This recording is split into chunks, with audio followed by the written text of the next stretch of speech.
खबर उत्तर प्रदेश कानपुर से सखी केंद्र एवं नेशनल अलायंस ऑफ मूवमेंट के संयुक्त तत्वाधान में मर्चेंट चैम्बर हाल में एक दिवस क्षमता निर्माण कार्यशाला की गई, जिसमें कार्यस्थल पर महिलाओं के साथ यौन उत्पीड़न रोकथाम निषेध और निवारण अधिनियम 2013 के तहत बनी हुई स्थायी शिकायत समिति आंतरिक शिकायत समिति के प्रभावी क्रियान्वयन हेतु चर्चा की गई। कार्यक्रम में लगभग 120 प्रतिभागी रहे। प्राची त्रिपाठी ने सभी का स्वागत किया।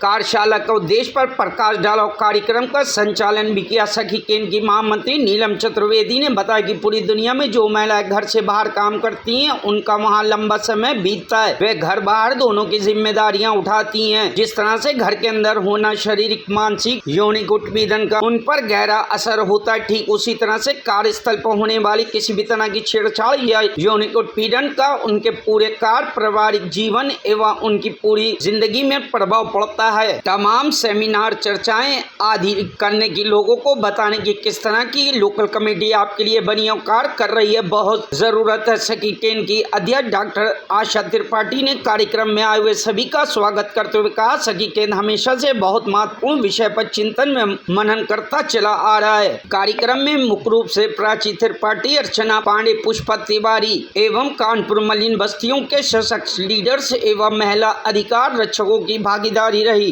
मैं दीप्ति सक्सेना, संरक्षण अधिकारी कानपुर नगर। इससे पहले भी हमारी मुलाकात आप लोगों से इन्हीं मीटिंगों के माध्यम से होती रही है।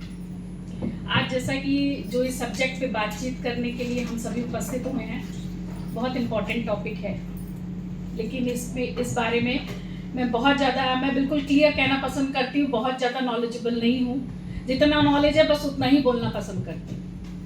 बहुत सारी चीज़ों पे मैडम ने प्रकाश डाला है। हाँ, ये बात बिल्कुल सही है कि जिन्होंने ये बोला और भी लोग यहाँ पे बैठ के मुझे देख रहे हैं, जो अभी कुछ समय पहले मुझे ऑफिस में देख के आए हैं, कि ऐसे लोग भी हैं जिनको पता नहीं है कि उन्हीं के ऑफिस में ये समिति कंडक्ट हुई है, जिसको विशाखा समिति भी बोलते हैं, और वो बता नहीं पा रहे हैं। तो सच मानिए मैडम, मैं भी उसी ऑफिस से बिलोंग करती हूँ, लेकिन सबके कार्य क्षेत्र अलग होते हैं, नेचर ऑफ जॉब अलग होता है। As a child protection officer district level पे सारे काम मैं देखती हूँ, और ये डिपार्टमेंट हमारे विभाग का जरूर है ये योजना, लेकिन देखता कोई और है।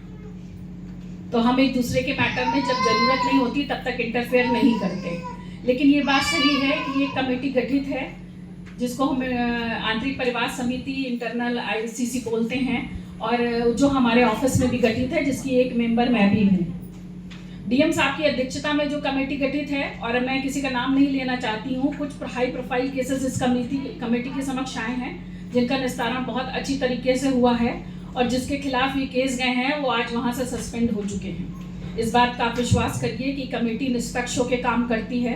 हाँ, चूँकि आप लोग को ये भी पता होनी चाहिए, ये कमेटी 3 साल बाद खत्म हो जाती है। 3 साल बाद इसमें नया होता है, और सबके नोडल जो जहाँ तक हैं वो हमारा डिपार्टमेंट है, कि WCD की योजना है, महिला कल्याण विभाग की। और ये बात भी सच है कि DM साहब बहुत कमेटियों के अध्यक्ष हैं। काम करना हमारा होता है, लेकिन आखिरी में चूंकि वो अध्यक्ष हैं तो डिस्कशन और सारी रिपोर्टिंग उन्हीं के पास ही जाती है।